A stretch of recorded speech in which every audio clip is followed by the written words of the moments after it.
बिस्मिल्लाहिर्रहमानिर्रहीम। अस्सलामुअलैकुम। आज की क्लास स्टार्ट करते हैं और उसका उन्वान क्या है? वाओ। जहाँ पे हल्की आवाज़ आएगी वाओ की, हल्की आवाज़ के साथ या नरम आवाज़।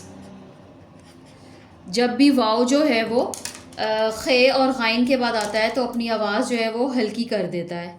खे और गाइन के बाद आने वाला वाओ नरमी से अदा होता है। यहाँ पे हम लिख देते हैं वाओ। जैसे इसकी एग्जाम्पल क्या है? पहला वर्ड है ख्वाहिश,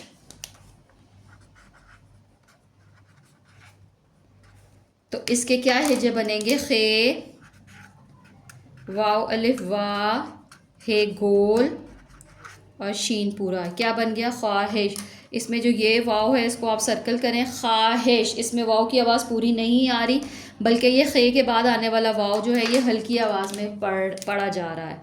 अगला देखें, ख्वाब। वाव की नज़र तो आ रहा है मगर बोला नहीं जा रहा। कैसे आएगा? ख, वाव अलिफ वा और ये क्या है? ब, ख्वाब। इसमें जो है वो इसको वाव को सर्कल करें और बच्चों को बताएं कि इस वाले आवाज़ को हम, इस वाले वाव को हम पूरा अदा नहीं कर रहे। इसके बाद नेक्स्ट देखते हैं ख्वाजा। ख्वा नहीं बोल रहे, इसको ख्वाजा बोल रहे हैं। तो यहाँ पे क्या आ जाएगा वर्ड? खे, वाव अलिफ जीम और इसके लास्ट में गोल है आ रहा है। तो इसमें भी हम बच्चे को वाव का बताएंगे कि इसकी आवाज़ प्रॉपर नहीं आ रही। नेक्स्ट क्या है? ख्वा, खे, वाव अलिफ और ये गोल है। इसमें वाव को क्या करना है हमने? सर्कल। इसकी प्रॉपर आवाज़ के साथ नहीं पढ़ा जा रहा। इसी तरह नेक्स्ट देखें, ख़ास, ख़ास।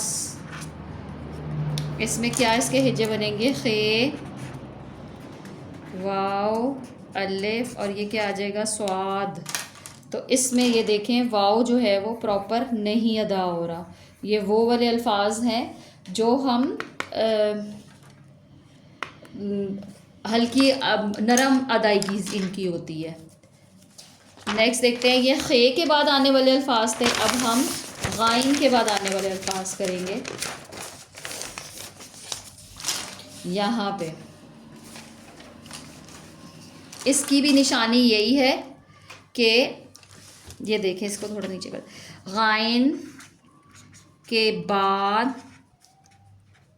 आने वाला वाओ, ये कैसे इसकी अदायगी होती है? हल्की आवाज़ हो जाती है और नरमी से बोला जाता है।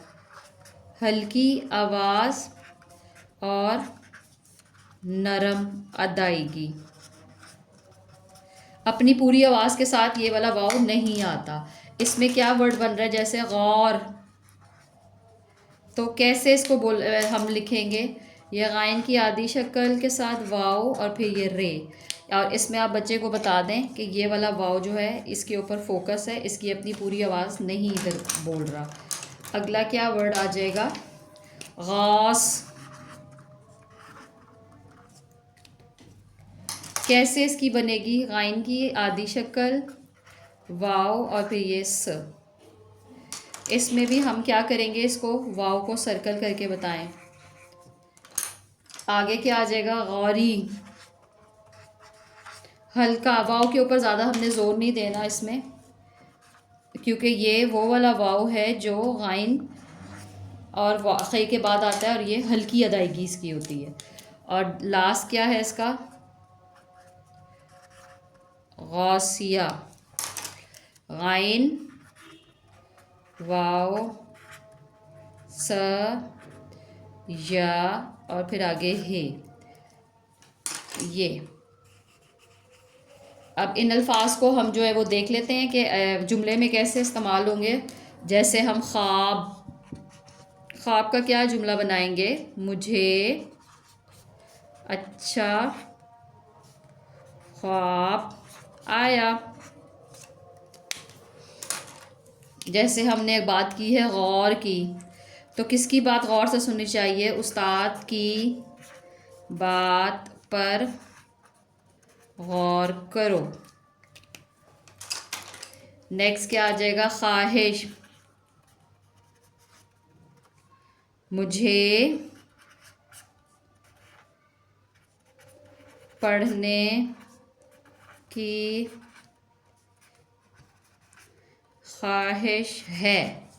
तो ये वो वाले अल्फाज हैं जिसकी हमने देखिए नरम अदायगी कैसे होगी, और इनको जुमलों में भी इस्तेमाल करके हमने देख लिया है।